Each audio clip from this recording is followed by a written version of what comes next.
Salut, sunt Cezar și urmează să vă prezint platforma SEO Camp, care se adresează agențiilor SEO și permite administrarea campaniilor SEO făcute clienților.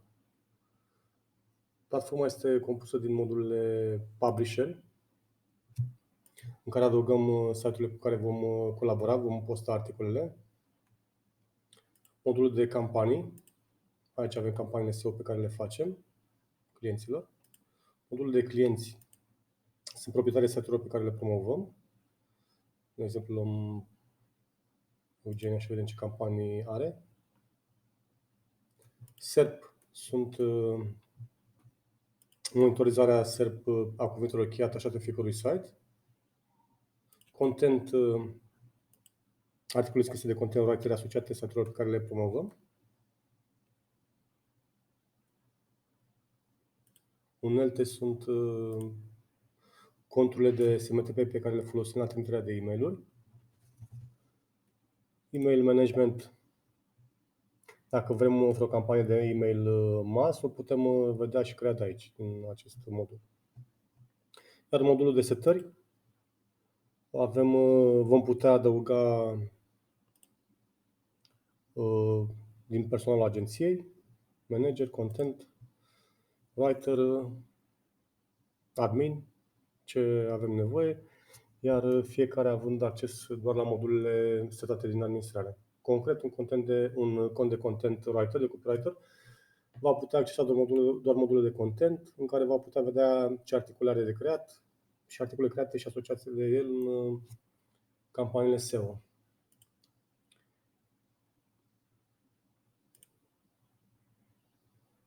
La unelte,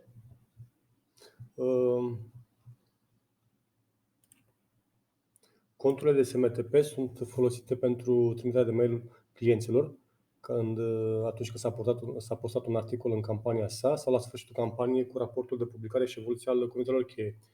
Adică dacă avem în campanii Claudia, care are site-ul ABC, un 1001 case, la fiecare postare de articol pe un publisher va putea primi un e-mail în care să-i confirmăm că în data respectivă s-a postat un articol pe site-urile adăugate ca task-uri în proiectul 1001 case. Acum voi încerca să vă prezint fiecare modul. În meniul de publisher avem site-urile cu care colaborăm. Pe acestea le putem adăuga din butonul de adaugă site. Rating este un indice care îl acordăm intern site-urilor. Site premium la fel. Este un site cu care colaborăm sau vrem să postăm mai multe articole pe acest site, îl punem ca premium.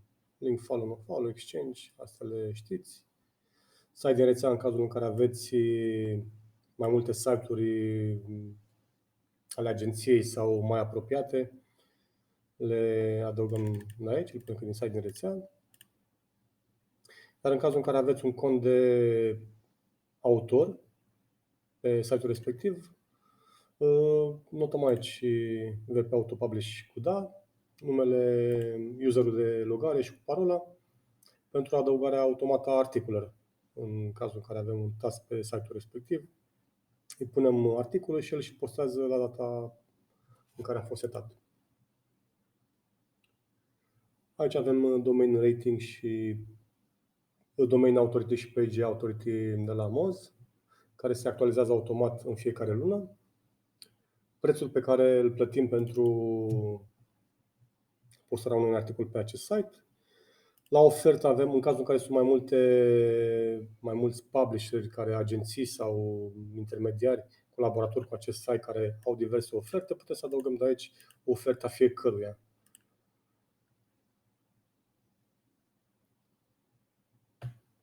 Punem numele și spunem, să zicem, ofertă proprietar sau nu, prețul în RON sau în euro. Dacă băgăm prețul în euro, se transformă automat la cursul valutar în RON, ca să avem toate prețurile în RON. Așa, prețul bulk, în cazul în care luăm mai multe articole, ce preț ne oferă. Și aici o descriere internă a ofertei. La fel, câteva note interne ce țin de site, publisher și ofertă.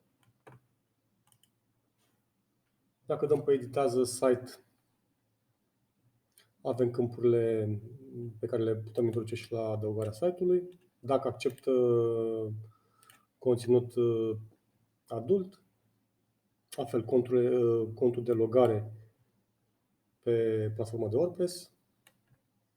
Și aici avem și un istoric Moz care se face în fiecare lună cu domain authority și page authority. 13 august, 13 septembrie, 14 octombrie, în fiecare lună, notează. Deci astea sunt site-urile pe care noi putem să postăm articole.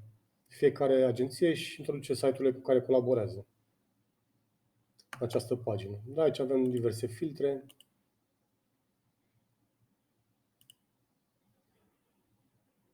Funcție de preț. Categoriile de site-uri și tipuri de site-uri le adăugăm în această pagină. Ce tip de site? Anunț, de articole, blog, forum, site de știri. Așa. Acum trecem la... și publisherii sunt aici. În momentul în care, să spunem că avem la Antena 1, adăugăm oferta și spunem cine este publisher, dacă este Antena 1 sau este un intermediar. Scriem numele lui, Antena 1, proprietar, partener, numele de contact al celui cu care colaborăm. Așa. Numărul de telefon și un memo. Și prețul, să zicem.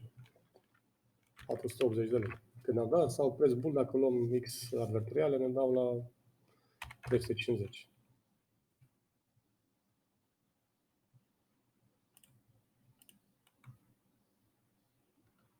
Acum avem două oferte, una e de la Antena Group, cealaltă de la Olga. Asta în cazul, nu știu, în care aveți nevoie de această opțiune. Dacă aveți deja prețurile stabilite și clare, nu mai aveți nevoie de mai multe oferte pentru același site. Acum mergem la campanii. Avem câteva campanii de test, de demo. Numele campaniei, domain authority al site-ului îl monitorizăm și pe acesta, pentru fiecare campanie în parte. Numele clientului, tipul site-ului, magazin online sau astea ne le punem noi, ne le putem seta. Cuvintele cheie pe care le monitorizăm pentru campania aceasta și mai sunt link-urile. Avem un link în curs de procesare, 34 de link-uri do follow, 0 no follow și 33 domenii unice. Iar aici task-urile ne spune că avem 25 de task-uri finalizate, 2 task-uri expirate, adică au avut termen de rezolvare, dar nu s-au rezolvat și mai avem încă 7 task-uri noi care urmează să fie publicate. Prin task înțelegem postarea unui articol pe un site din categoria de publisher de aici. Revenind, aici sunt articole deja postate pe site-urile respective. Aici putem să vedem articolul în sine, unde este postat. Dăm click și vedem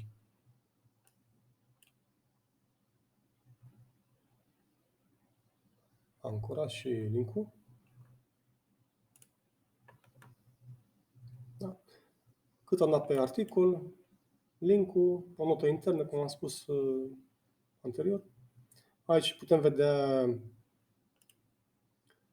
ancora și link-ul folosit în articol. Deci am folosit ancora 1001case.ro, link-ul 1001case.ro.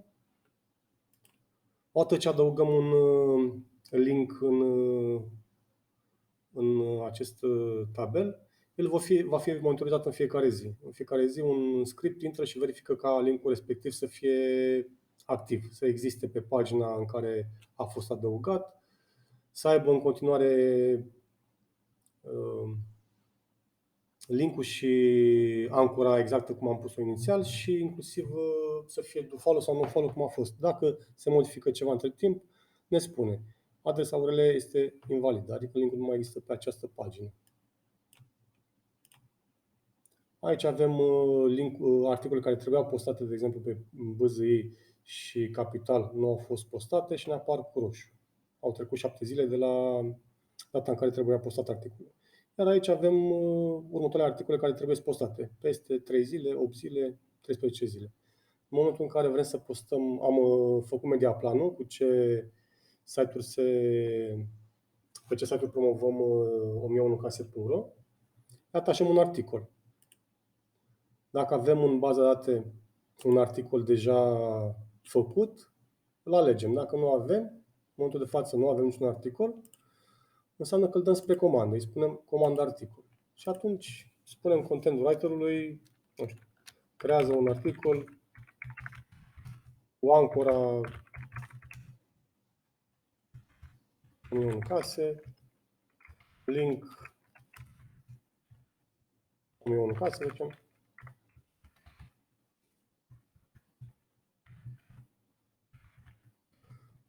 Ancora 1, ancora 2, câte ancore vrem să punem. Și la fel dăm diverse informații despre ce se conține heading-uri, titlul, despre ce se focusează articolul. Asta le punem aici în informații de și cerințe. Alegem cărui content writer îi alocăm acest articol. Ana. Salvăm.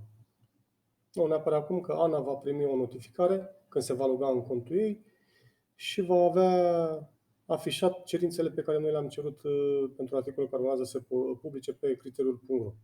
Ea după ce completează articolul, să mergem în content, să vedem cum arăta un articol ciornă. Ele sunt ciorne până când le verificăm un administrator.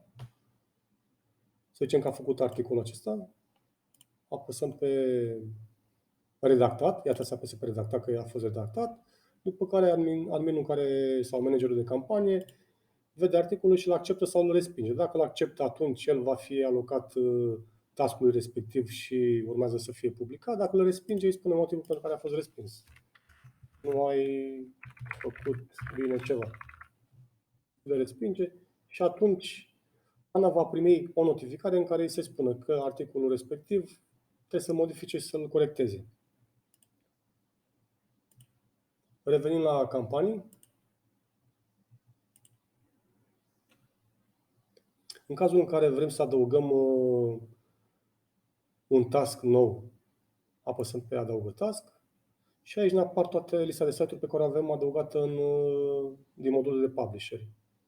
Cele care sunt cu galben și ne spune și un BL, înseamnă că a fost deja un articol postat în acest site. Acesta este articolul, calea articolului, ce ancoră și ce link a avut. Putem să-l mai adăugăm o dată sau nu, cum doriți. Deci avem evidențiate deja linkurile care sunt, site-urile care sunt deja postate articole în ele. Cele care sunt cu 0 înseamnă că urmează să se publice un articol pe site-ul respectiv. Nu a fost încă publicat, e pus în pending, peste următoarele zile. Cele care sunt cu iconița de WordPress înseamnă că avem cont de autor pe el și în momentul în care selectăm să apară un articol pe blogare, să spunem, sau pe Argeș Media, care de fapt există aici.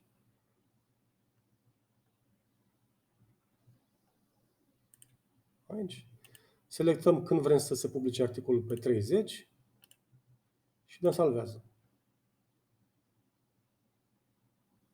L-a adăugat aici. Îi alocăm un articol, dacă avem unul disponibil, și după ce îl alocăm,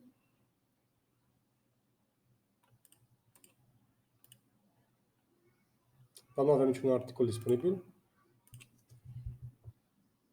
Asta înseamnă că din momentul în care vom avea un articol asociat acestui site, pe data de 30, adică peste 4 zile, se va publica automat articolul, nefiind nevoie să mai trimită niciun mail, pentru că avem contul de autor și se publică automat. Nu mai este nevoie să... Se publică automat și se va prelua și linkul automat. În momentul în care avem un articol un task, de exemplu pe criteriul.ro și am asociat și un articol și totul este în regulă cu task-ul acesta, peste 3 zile urmează să fie publicat.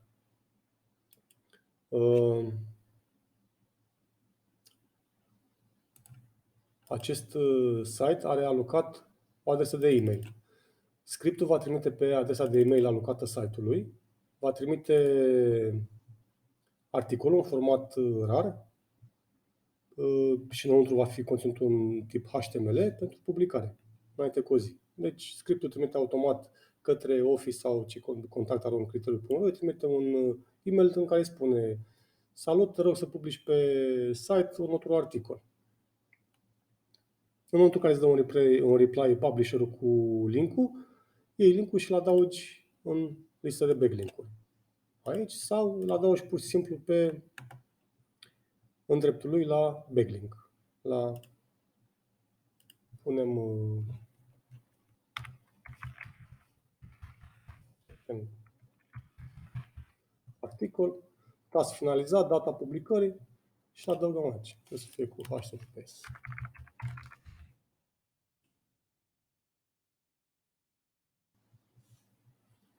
Da. Urmează ca scriptul să intre pe articolul respectiv, să extragă ancora și linkul articolului, care corespund cu campania 1001 case. După procesare o să ne spună: am găsit ancora asta cu linkul ăsta. Așa, deci partea de adăugare task-uri, site-uri, am spus că se face de aici, cu diverse filtre și condiții. Fiecare cum și le notează în baza date.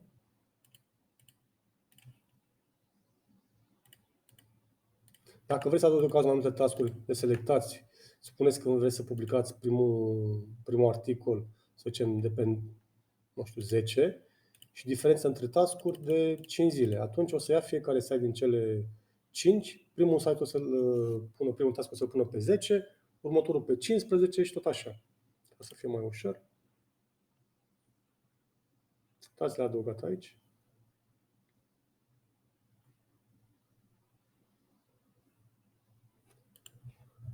Și trecem mai departe la SERP. Da, și putem să vedem cuvintele cheie monitorizate pentru campania 1001 case. Spune că avem 40 de cuvinte cheie monitorizate. Vedem SERP poziția inițială, care a fost când am adăugat cuvântul cheie de monitorizat. Pe ce poziția a fost pe 22, 23, poziția curentă și modificare poziție dintre poziția inițială și poziția curentă. De exemplu, inițial a fost pe 56, acum este pe poziția 30, înseamnă că a crescut 26 de locuri cuvântul respectiv. Și aici avem toate cuvintele cheie pe care le-am adăugat în campania 1001 case. Dacă vrem să mai adăugăm cuvinte cheie, apăsăm pe adaugă cuvinte cheie, case, intervalul de procesare la ce interval vrem, 1, 2, 3, 5 zile și adaug. Cum vedeți aici. Dacă vrem să vedem competitorii, dăm pe competitor SEO și aici vedem pe ce poziție sunt și cine sunt cei care sunt în fața noastră. Deci, în case a fost pe 29 și cam asta a fost evoluția lui. Evoluția fiecărui site. Da, aici putem să alegem un alt cuvânt cheie.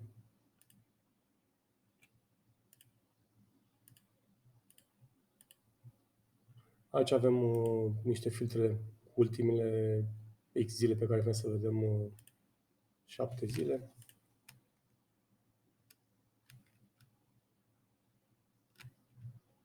top 30, top 10, ce top vreți. Așa, să revenim la următoarea opțiune din site.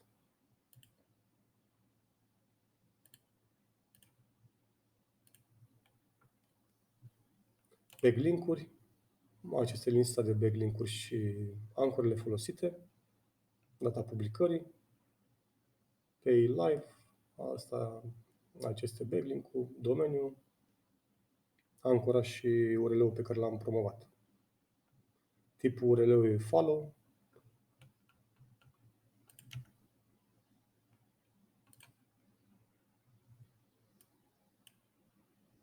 Site-uri conectate.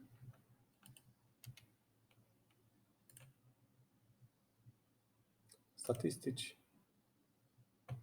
Ponderea ancorelor folosite în promovare. Deci 20% s-a folosit 1001case.ro, 16% 1001 case. Link, keyword.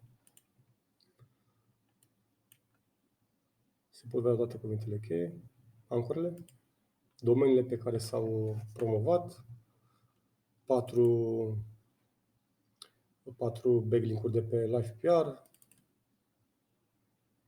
Să dau lista. Landing page-urile. Și aici este un grafic cu ancorele optime de promovare a unui site. Naked, branded, random, keyword și așa mai departe.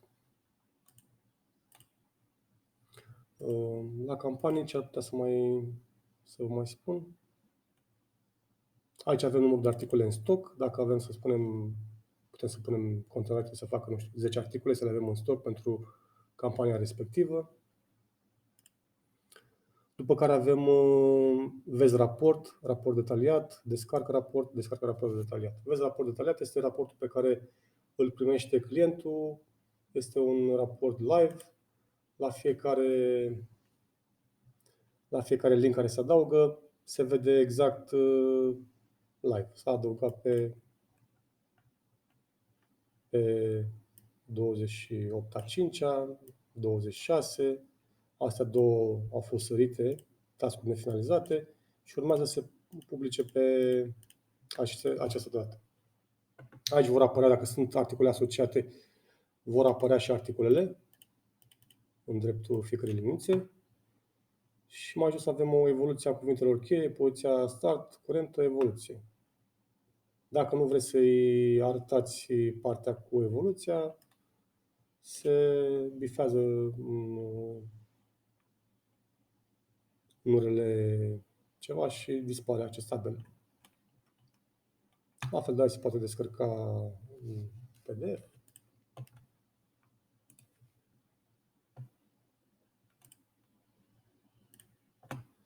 Clienți. Am spus la clienți sunt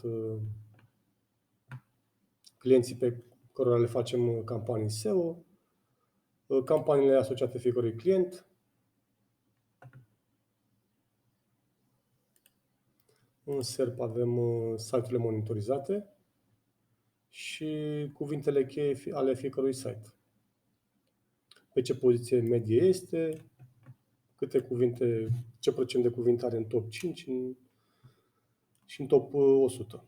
Deci din 41 de cuvinte cheie, 5% sunt în top 10 și 25% din ele sunt în top 100.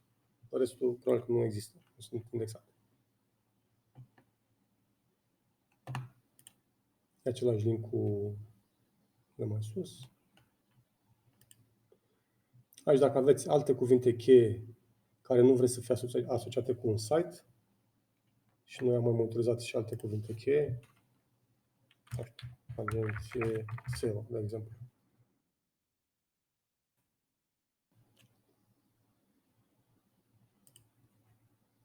Și aici avem pe agenție SEO pozițiile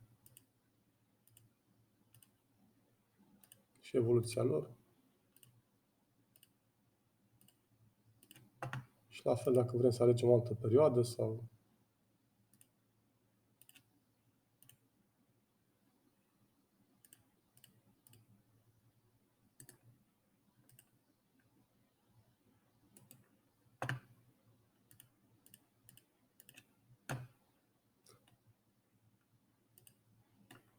La content avem articole asociate fiecărui site, căruia îi facem promovare. Am eu unul ca să avem 10 articole active, unul e în ciornă, adică un content writer a făcut un articol și urmează să primească aprobarea de la un admin sau manager de campanie. Content writer îi spune că este redactat, gata de verificat, verifică managerul sau cine este responsabil de postarea articolelor și dă accept sau respinge. Asta am mai spus-o. Aici vedem lista de articole. Site-ul extrage automat numărul de cuvinte din fiecare articol, extrage automat și linkurile și cu ancorele.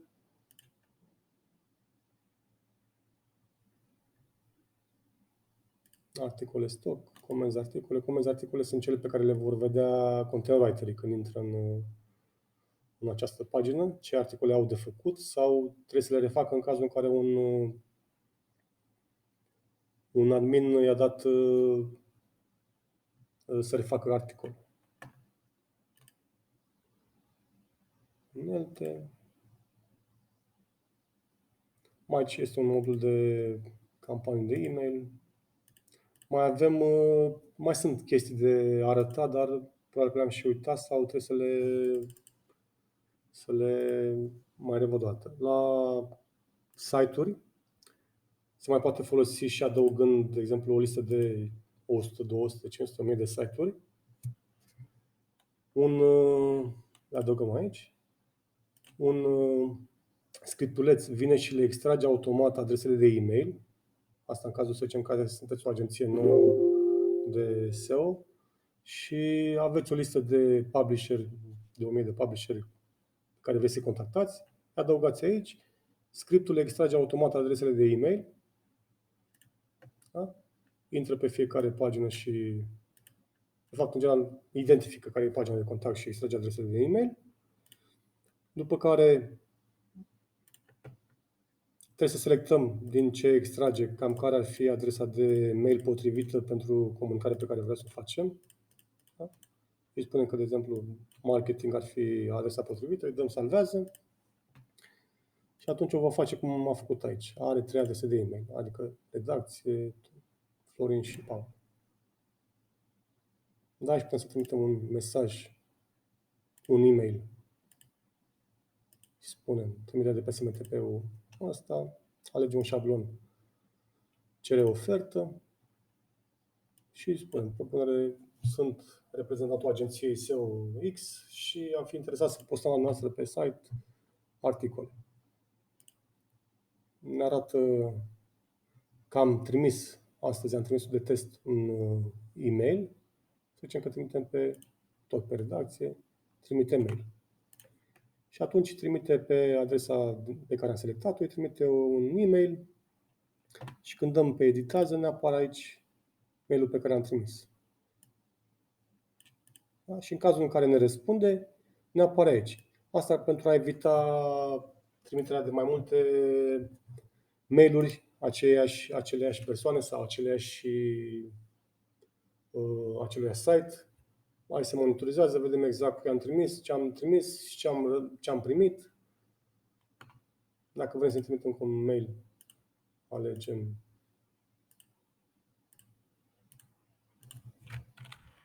mail-ul. Alte lucruri, nu știu ce aș putea să mai spun. În momentul în care un task, am spus asta, că se apropie de finalizare, înainte cu o zi se trimite pe e-mail